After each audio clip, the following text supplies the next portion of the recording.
وہ جو آتے ہیں تجھے روز تسلی دینے، باتوں باتوں میں تیری بات بھی لے لیتے ہیں۔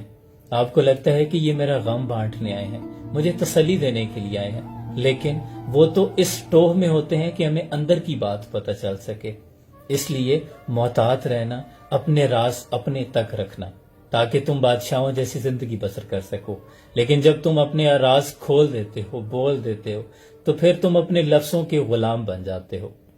راز وہی ہے جو آپ کے اپنے اندر ہے، ورنہ تو یہ وہ فاختہ بنے گی جو پھر دوبارہ آپ کے ہاتھ نہیں آئے گی۔